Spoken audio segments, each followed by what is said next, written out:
नमस्कार, मैं अभिषेक कुशवाहा, आपका मोमेंटम मेंटर।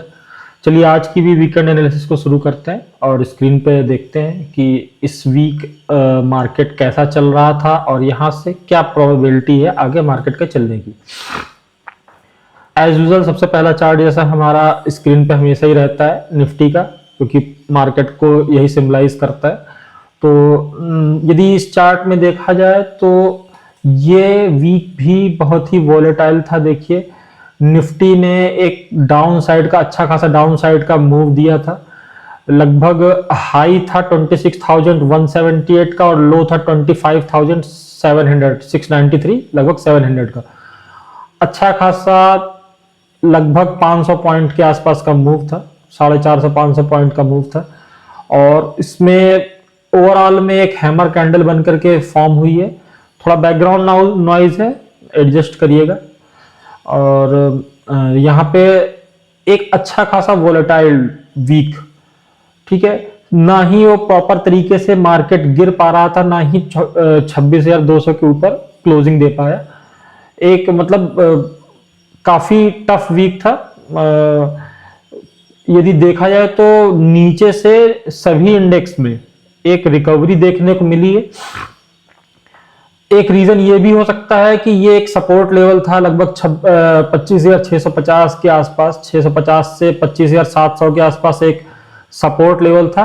तो ये सपोर्ट लेवल के पास से एक रिएक्शन हो सकता है और हो सकता है कि यहाँ से मार्केट करेक्ट भी कर जाए। जैसे मैंने कहा था कि थोड़ा सा नीचे तक जा करके वापस से मार्केट ऊपर को जा सकता है, तो हो सकता है ये उस तरीके का मूव हो। मगर ओवरऑल में देखा जाए तो मार्केट में अभी भी स्टेबिलिटी नहीं है।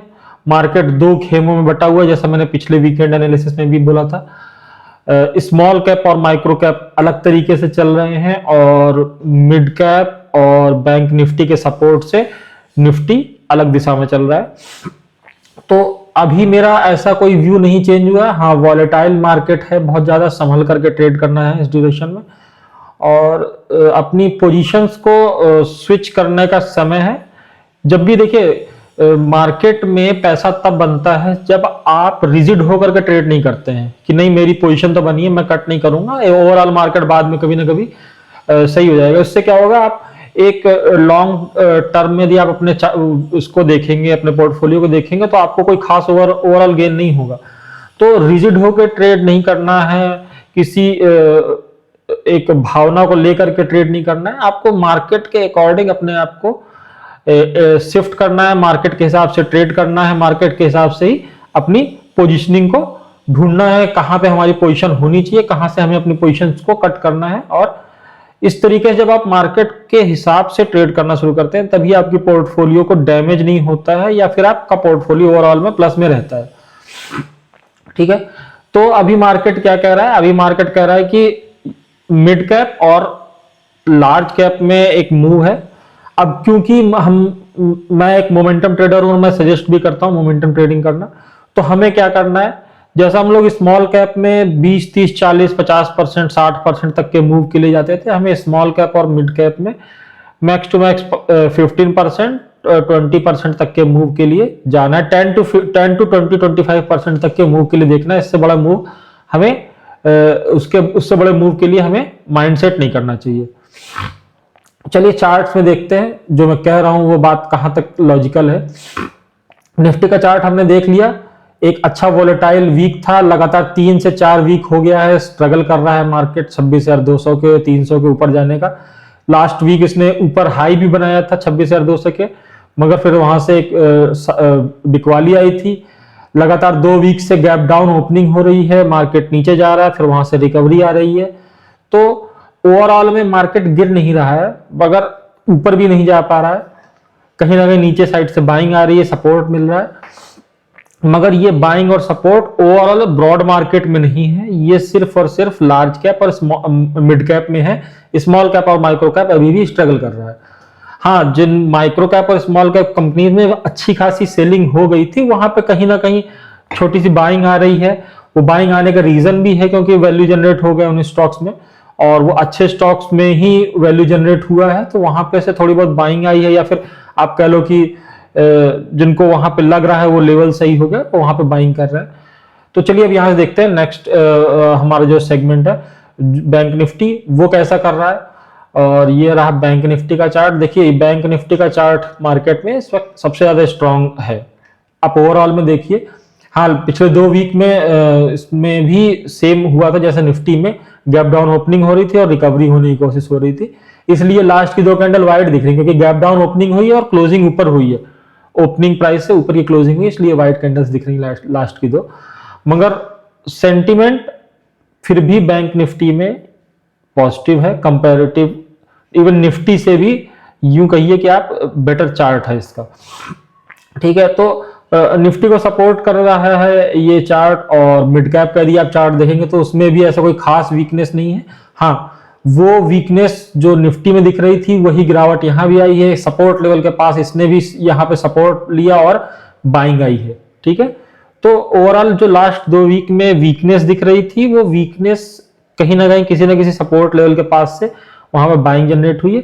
रीजन उसके पीछे फेड रेट में जो अभी कटौती हुई है वो भी है, और कई सारे रीजंस हैं, मगर जितना बुलिश मार्केट को हो जाना चाहिए था, कई सारे रीजंस होने के बाद ही मार्केट बुलिश नहीं हो पा रहा। अब यहां से देखिए क्या होता है, ये तो फर्दर मार्केट में अभी जैसे हम लोग रहेंगे तो देखेंगे कि किस तरीके से आप आगे का मूव आ सकता है। मगर फिलहाल के लिए आप यूं मान के चलिए कि एक न्यूट्रल व्यू रखिए। मैं अभी भी अपना व्यू न्यूट्रल से माइनस साइड को ही रख करके चल रहा हूं, ताकि यदि किसी तरीके का सडन फॉल आता है तो मेरा पोर्टफोलियो ज्यादा डैमेज ना हो। तो मैंने अपने स्टॉप लॉस को स्ट्रांगली जो है टाइट करके रखा हुआ, ताकि यदि किसी तरीके का भी वीकनेस आती है तो मेरे पोजीशंस कट हो जाए।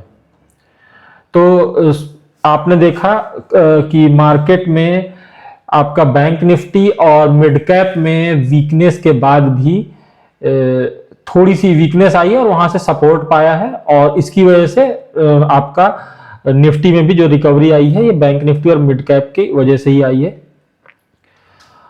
स्मॉल कैप की पोजीशन देखिए, इसने ब्रेक डाउन कर दिया था अपने जो स्ट्रॉन्ग लेवल था, लगभग 17,000 के आसपास का एक स्ट्रॉन्ग लेवल था, ये मान के चलिए 17,000 के आसपास का एक लेवल था, और वहां से इसने एक रिकवरी शो की है। 17,300-400 का लेवल था, वहां से इसने एक ब्रेकडाउन हुआ पहले, और उस पूरे वीक ड्यूरेशन में ही उसने रिकवरी भी कर ली। तो ये लेवल अभी इसने प्रोटेक्ट कर लिया इस वीक किसी तरीके से, क्योंकि इसमें भी नीचे साइड से रिकवरी आई है। तो ठीक है, इसमें तो अच्छा खासा सस्टेनेबल वीकनेस थी।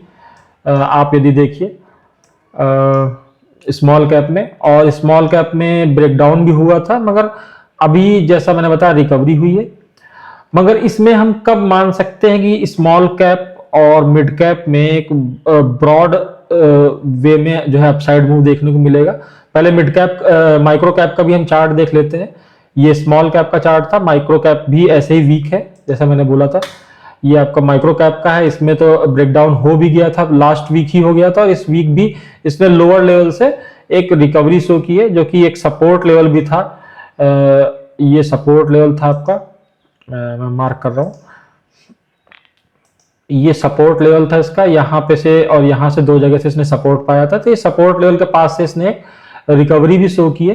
तो अभी यहाँ से मोटी मोटा हमारा व्यू क्या होना चाहिए, देखिए निफ्टी में तो अभी ऐसी कोई खास वीकनेस नहीं दिख रही, मगर वो उसमें स्ट्रेंथ भी नहीं दिख रही है। ओवरऑल ब्रॉड मार्केट में स्ट्रेंथ कब आएगी, जब माइक्रो कैप और स्मॉल कैप अपने इस ब्रेकआउट लेवल के ऊपर आते हैं, और यूं कहिए कि एक जो ये डाउन साइड की ट्रेंड लाइन है इसके ऊपर सस्टेनेबल क्लोजिंग दे पाए।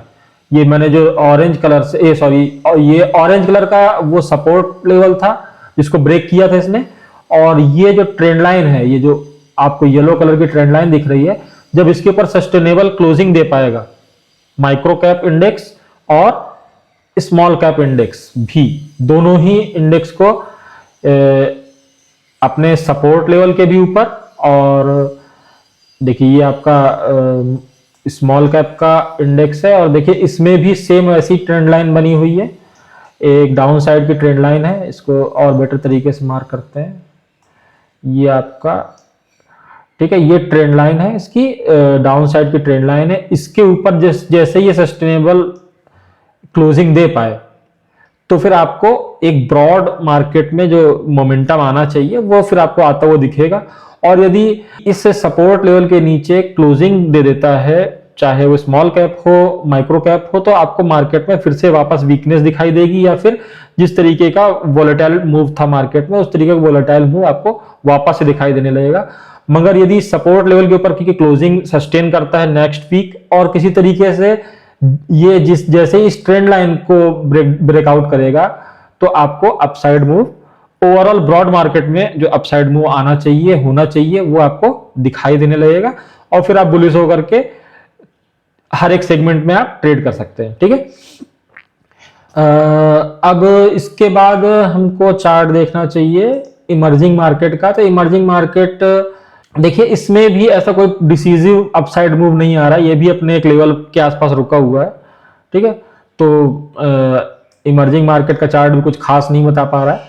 अब इसके आगे के चार्ट जो हैं हम लोग जाते हैं यूएस मार्केट में। यूएस मार्केट में देखिए आप, और अब देखते हैं यूएस मार्केट के चार्ट में ऐसी कोई वीकनेस नहीं दिख रही है, ये लगातार अपने अप ट्रेंड को कंटिन्यू कर रहा है, और यहाँ से मार्केट हमें यूएस मार्केट जो है बुलिश दिख रहा है। और यदि इसके ब्रॉड मार्केट में देखा जाए S&P 500 में, तो यहाँ पे भी एक अपसाइड मूव ही है जो कि कंटिन्यू हो रहा है। हाँ, एक लेवल के आसपास थोड़ा सा रुका हुआ है, वो ये लेवल है, जैसे इस लेवल को ये क्रॉस करेगा तो आपका इसमें स्ट्रेंथ दिखने लगेगी। ये लगभग 6870 के आसपास का लेवल है, इसके ऊपर की क्लोजिंग आएगी तो इसमें भी आपको एक अपसाइड मूव देखने को मिलेगा। हाँ, इसका नैस्डैक का जो इंडेक्स है इसमें इस वीक थोड़ा सा एक डाउनसाइड देखने को मिला, लगभग 2% का, और उसके पीछे का रीजन है कि यूएस में एक चर्चा चल रही है कि एआई का जो है बबल बन रहा है, और ये इसका प्रेशर जो है टोटल जो टॉप की आईटी कंपनीज है उनके ऊपर टोटल प्रेशर है एआई डेवलप करने का, और ऐसा ना हो कि ये एआई का जो बबल है बस्ट हो तो इसका पूरा प्रेशर इन टॉप कंपनीज में पड़ेगा और फिर उसके बाद एक मेजर आपको करेक्शन भी देखने को मिल सकता है। तो एक इस तरीके का एक चल रहा है मार्केट में, डिस्कशन चल रहा है, और यूएस की मेन टेक आईटी कंपनीज ने मेजर इसमें इन्वेस्टमेंट कर रखा है एआई के ऊपर। एआई में जो रिसर्च चल रहा है इस पे इन्होंने एक बड़ा अपना पैसा लगा रखा है, और यदि किसी तरीके की गिरावट आती है, जैसा कि मार्केट के जो बड़े एक्सपर्ट्स हैं उन्होंने ये बात कही है,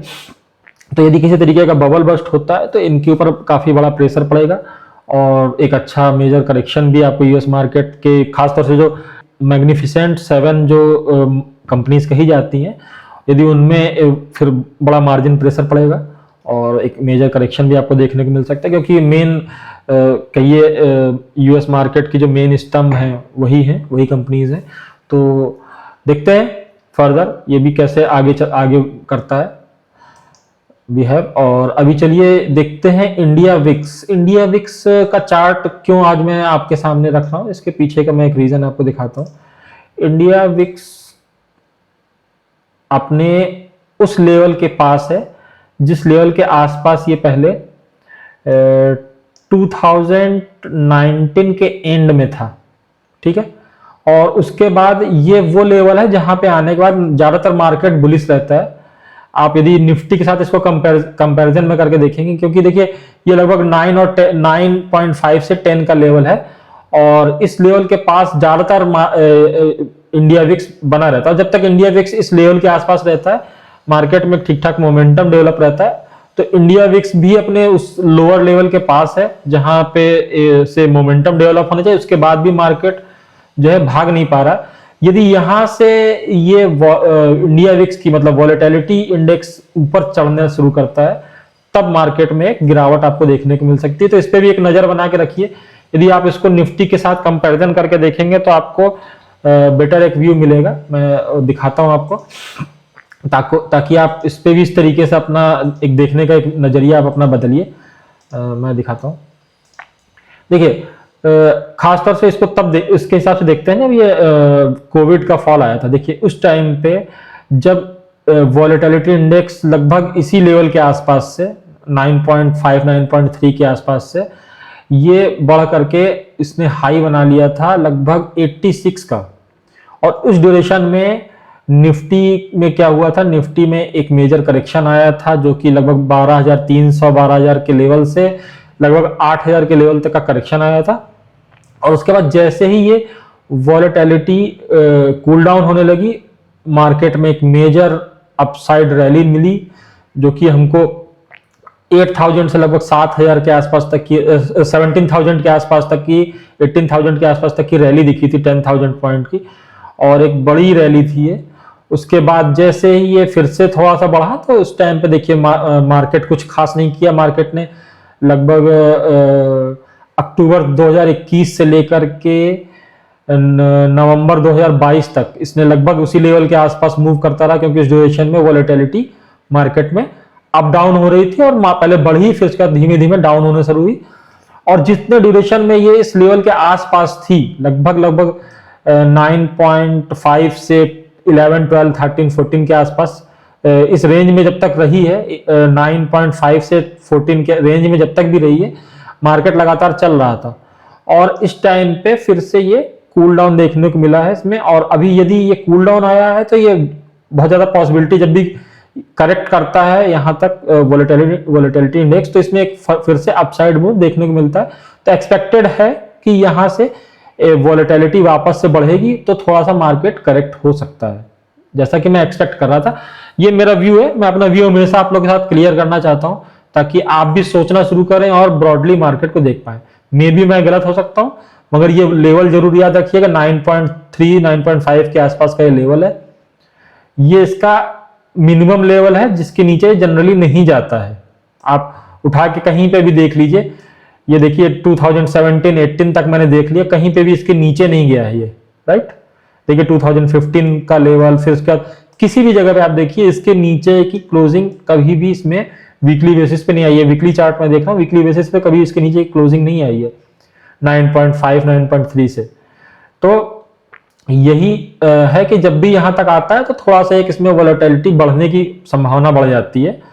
तो क्योंकि देखिए एक बार यहां आया था तो ये वोलेटिलिटी बढ़ी थी, फिर आया था तो ये वोलेटिलिटी बढ़ी थी, फिर यहां पे आया था तो यहां से देखिए एक वोलेटिलिटी बढ़ी थी, अब वापस से इसी लेवल के पास है। एक्सपेक्टेड है यहां से वोलेटिलिटी वापस से थोड़ी सी पीक आउट करेगी। जब पीक आउट करेगी तो मार्केट थोड़ा सा करेक्शन के मोड में जा सकता है। ये ओवरऑल में एक प्रोबेबिलिटी है, ठीक है। तो अपना नजरिया बदलिए, देखने की कोशिश करिए हर तरीके से। और एक और मेजर जो मेरा कंसर्न लेवल था, वो अभी भी लगातार बढ़ रहा है। इस वीक भी एक अच्छा खासा 0.76% का इसमें आपको क्या है रुपीज में फॉल आया है, या फिर यूएसडी में एक इसमें बढ़ोतरी हुई है।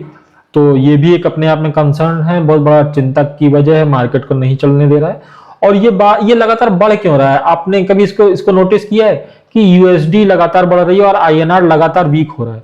देखिए, जब भी फॉरेन इन्वेस्टर्स का पैसा इंडिया में आता है तो इंडियन करेंसी मजबूत होती है, ठीक है, अगेंस्ट यूएसडी। मतलब कि जो भी एफआईआईज आते हैं इंडिया में इन्वेस्ट करने के लिए, वो यूएसडी में ही इन्वेस्ट करते हैं। और एक फॉरेन जब पैसा इंडिया में आता है तो वो इंडियन रुपीस को स्ट्रॉन्ग करता है। अभी क्या हो रहा है मैं आपको दिखाता हूं। एक वेबसाइट है स्टॉकेज, वहां पे ये डेटा है, मैं आपको दिखा रहा हूं। डेटा तो और भी कई जगह अवेलेबल है, मगर मैं चाहता हूं कि आप यहां से देखें। यहां पे ज्यादा बेहतर तरीके से इन्होंने दिखाने की कोशिश की है। ये मंथली व्यू दिखा रहा हूं मैं आपको। लगातार देखिए एफआईआई सेल कर रहे हैं, जुलाई से लगातार सेलिंग चल रही है। ओवरऑल जो नेट है वो सेलिंग है। और यदि आप थोड़ा सा बैक में भी जाकर के देखेंगे तो देखिए लगातार आपको सेलिंग्स की कितनी बड़ी बड़ी कैंडल्स दिख रही हैं, रेड कैंडल्स। और ग्रीन तो बड़ी मुश्किल से ही कहीं पे दिख रही है। और ये अभी से नहीं चल रहा है, ये काफी समय से चल रहा है, 2022, 23 और देखिए 2024 में एंड ऑफ द ईयर कितने भयंकर तरीके की यहाँ पे सेलिंग हुई थी, ठीक है। फिर 25 में लगभग थोड़ा सा मार्च से जून तक थोड़ा बहुत बाइंग आई थी हल्की फुल्की। उसके बाद से लगातार जुलाई से बेच रहे हैं एफआईआईज। भले ही डीआईआई इसको कंज्यूम करने की कोशिश करें। देखिए मंथली भी यदि डीआईएस की बाइंग का देखा जाए तो लगातार बाइंग कर रहे हैं। डीआईएस कभी सेल करते ही नहीं है, शायद ही रेयर कंडीशन में कभी सेल करते हो। तो उनकी भी एक कैपेसिटी है ना, डीआईएस की एक कैपेसिटी है, वो अपनी कैपेसिटी रेंज के अंदर ही बाइंग करेंगे, ठीक है। तो वो लगातार जो एफआईआईस बेच रहे हैं वो बाय कर रहे हैं, ठीक है। मगर एक लिमिट है, हर एक चीज की एक लिमिट होती है। लगातार फॉरेन का पैसा वापस जा रहा है और जैसे ही फॉरेन का पैसा यहां से वापस जा रहा है, इस वजह से यूएसडी स्ट्रांग हो रही है और रुपीज वीक हो रहा है। पैसा बाहर जा रहा है, जो फॉरेन इन्वेस्टर्स का पैसा आया था जिसकी वजह से रुपीज स्ट्रांग हो रहा था, वो यहां से निकल रहा है। अब ये निकल रहा है तो, क्योंकि देखिए मैंने अभी आपको बताया ना कि लगभग नवंबर दिसंबर के आसपास से थोड़ा बहुत बाइंग हुई थी, तो वो देखिए इसकी वजह से ये वीकनेस आई थी। और उसके बाद से लगातार मई जून जुलाई के आसपास से लगातार सेलिंग हो रही है, जिसका ये प्रेशर आपको दिख रहा है। एफआईआई का पैसा लगातार बाहर जा रहा है, जिसकी वजह से यूएसडी स्ट्रांग हो रही है और आईएनआर वीक हो रहा है। ठीक, ये यूएसडी आईएनआर का चार्ट था, और ये लगातार बिक्री जब तक चलती रहेगी एफआईआई की, ये प्रेशर मेंटेन रहेगा मार्केट पे। तो अभी देखते हैं हम क्या, अब हम देखते हैं एक बार बिटकॉइन और इथेरियम में लगातार वो वीकनेस बनी हुई है। देखिए बिटकॉइन का चार्ट है, वीकनेस वही है, लगभग इस लेवल के आसपास थोड़ा सा सस्टेन कर रहा है, क्योंकि यहाँ पे एक सपोर्ट था। और इथेरियम में भी सेम कंडीशन है, ये तो फॉलो करता है वैसे भी बिटकॉइन को। अब यहां से हमें क्या देखना है, यहां से हमें देखना है कि मेटल्स में जो बहुत ज्यादा बढ़त चल रही थी उसकी क्या स्थिति है। सबसे पहले चलते हैं, जो सबसे ज्यादा स्ट्रांगली भाग रहा था वो है सिल्वर। इसमें क्या हुआ है, इसमें देखिए इस वीक में इसने एक नया हाई बनाया था, जो कि लगभग 2 लाख रुपए पर केजी को क्रॉस कर गया था। ठीक है, silver 2 lakh rupees per KG, एक साल के अंदर इसने 1 लाख से, मतलब 6 महीने के अंदर इसने 1 लाख से 2 लाख का लेवल टच कर लिया है। ये कमेंडेबल है अपने आप में। इतनी ज्यादा स्ट्रेंथ कभी मेटल्स में, खासतौर से प्रीसियस मेटल्स में देखने को नहीं मिलती है, तो मतलब ये कमेंडेबल है। देखिए यहां से इसने 1 लाख के लेवल को छोड़ा था, और ये था जून, और अभी दिसंबर चल रहा है, और दिसंबर में इसने 2 लाख को क्रॉस कर दिया। और मगर क्योंकि 2 लाख का एक साइकोलॉजिकल लेवल था, तो वहां पे थोड़ी सी प्रॉफिट बुकिंग आई है, जो कि पॉसिबल भी है इतने बड़े रन के बाद। बिल्कुल प्रोबेबिलिटी है कि यहां से आपको डाउन साइड में थोड़ी सी सेलिंग मिल सकती है। तो इतना तो चलता है, फिर इतने बड़े अपसाइड मूव के बाद इतना तो बनता है। ठीक है, गोल्ड को देख लेते हैं। गोल्ड में क्या चल रहा है, गोल्ड में एक लेवल के बाद जो है थोड़ा सा वीकनेस आई थी, जैसा कि दीपावली से पहले एक सेलिंग आई थी, वो सेलिंग थी। वापस से देखिए इसने फिर से अपने ऑल टाइम हाई पे क्लोजिंग करी है इसमें, इस वीक भी थोड़ा सा इसमें भी टॉप से बुकिंग हुई थी, बट फिर भी इस बार इसने सिल्वर से थोड़ा सा ज्यादा अच्छा इसकी कैंडल जो है सिल्वर से ज्यादा अच्छी, मतलब सिल्वर ने परफॉर्म ज्यादा अच्छा किया गोल्ड के कंपैरिजन, मगर कैंडल जो है सिल्वर से थोड़ी ज्यादा अच्छी, क्योंकि सिल्वर भागा भी ज्यादा था तो उसमें थोड़ा सा करेक्शन आया है। और गोल्ड क्योंकि इस ड्यूरेशन में इतना कम भागा था, तो गोल्ड लगातार चल रहा है धीमी गति से। तो देखिए प्रीसियस मेटल में पैसा जा रहा है, और मार्केट में इसलिए थोड़ा सा पैसा कम भी हो रहा है। अब लोगों का ध्यान प्रीसियस मेटल में है, मेटल्स में है। देखिए बेस मेटल्स पे भी जाकर के हम लोग देखते हैं सॉरी, कॉपर की क्या स्थिति है। कॉपर में भी देखिए वही स्ट्रेंथ दिख रही है, बस थोड़ा सा इसमें भी प्रॉफिट बुकिंग है। बेस मेटल्स में यहाँ पे एल्युमिनियम में भी देखिए थोड़ी सी प्रॉफिट बुकिंग इस वीक आई है, और जिंक में भी थोड़ी सी प्रॉफिट बुकिंग आई है। तो ये बेस मेटल्स भी देखिए लगभग सिल्वर को फॉलो कर रहे हैं। सिल्वर में जैसे प्रॉफिट बुकिंग आई है, तो इनमें भी आई है, क्योंकि इनने भी एक अच्छा रन दिखाया है। तो लॉजिकल है कि थोड़ा सा प्रॉफिट बुकिंग एक अच्छे रन के बाद आती है। फिलहाल देख के ये वैसे ही लग रहा है। तो ये हो गया ओवरऑल, सारे हमने चार्ट देख लिए हैं, जो जरूरी चार्ट्स होते हैं एक वीक में देखने के लिए। और इससे क्या व्यू निकलता है, देखिए व्यू सिर्फ इतना सा है कि यदि यहां से मार्केट में बुलिश मूव आता है, और जैसा मैंने बताया था स्मॉल कैप और माइक्रो कैप में जो कि अपने सपोर्ट लेवल को ब्रेक किया था जिन्होंने अभी, यदि उसके ऊपर ये सस्टेन करते हैं इस वीक, और किसी तरीके से इस वीक या अगले वीक में ये अपने जो मैंने एक फॉलिंग ट्रेंड लाइन मार्क की थी उसके ऊपर क्लोजिंग देते हैं, तो ब्रॉड मार्केट में आपको एक बुलिशनेस दिखाई देने लगेगी। नहीं यदि पॉसिबल हो पाता है और वापस से फिर से ये क्लोजिंग कर देते हैं अपने सपोर्ट लेवल के नीचे, तो ये जो 2 फाड़ मार्केट चल रहा था ये वापस से कंटिन्यू हो सकता है। यदि इस ड्यूरेशन में मिड कैप और आपका बैंक निफ्टी में भी सेम डाउनफॉल शुरू हो जाता है, तो ओवरऑल मार्केट निगेटिव हो जाएगा। और यदि वो दोनों बुलिश रहते हैं, बैंक निफ्टी और मिड कैप बुलिश रहते हैं, और जैसा कि मैंने बोला, ये अपने फॉलिंग ट्रेंड लाइन के ऊपर क्लोज कर देते हैं तो आपको ब्रॉड मार्केट में एक बुलिशनेस दिखाई देगी, तो आपको मोमेंटम मूव्स भी देखने को मिलेंगी और जितने भी स्टॉक्स करेक्ट हुए हैं उन सब में भी एक अच्छा अपसाइड मूव देखने को मिलेगा। तो इस ड्यूरेशन में क्या करना चाहिए, जैसा मैं लगातार कह रहा था, अपने सारे स्टॉक्स में ट्रेंड लाइंस को मार्क करिए, अपने सपोर्ट्स को, जो मेजर सपोर्ट लेवल्स हैं उनको मार्क करिए, उसके नीचे जाने पे क्लोज करिए। यदि अच्छे चल रहे हैं स्टॉक्स तो अपने स्टॉप लॉस को ट्रेल करके रखिए, टाइट करके रखिए।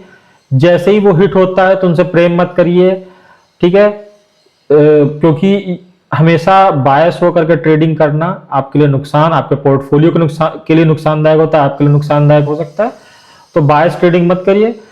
जहां पे आपके स्टॉप लॉस हिट होते हैं, बिल्कुल कहते हैं ना, निर्ममता के साथ उसको छोड़ दीजिए इस स्टॉक को, बिल्कुल क्रूएल्टी के साथ। मैं हमेशा अपने स्टॉक्स में जहां भी मेरा पोर्टफोलियो बना है, मैं बड़ा क्रूअल रहता हूं हमेशा, कि बस आएगा स्टॉप लॉस मैं कट कर दूंगा। मुझे बिल्कुल भी प्रेम नहीं है, मेरे को अपने प्रॉफिट से ज्यादा प्रेम है। जो मैंने अब तक गेन किया था उस प्रॉफिट से मुझे ज्यादा प्रेम है, ना कि मुझे उन स्टॉक से प्रेम है। मुझे वो स्टॉक्स नहीं तो दूसरा कोई स्टॉक तो मिल ही जाएगा नीचे के लेवल पे, मैं वहां से मोमेंटम मूव को कैप्चर करने के लिए नई पोजीशन बना लूंगा। मगर मेरा पैसा, मेरा प्रॉफिट वो रहना जरूरी है। यदि वो रहता है तो मैं आगे वापस से पैसा कमा लूंगा। मगर मेरा पोर्टफोलियो डाउन हो जाता है, मेरे कैपिटल को डैमेज हो जाता है, तो फिर मेरे को वो दिक्कत करेगा फर्दर आगे। फिर से मेरे को वो सारी चीजें रिकवर करनी पड़ेंगी, तो वो कहीं से भी लॉजिकल नहीं बनता है। ठीक है, तो चलिए ये वीकेंड एनालिसिस हो गया है। कोशिश करूंगा एक और वीडियोज मैं लाने की कोशिश कर रहा हूं अब हर वीक पे।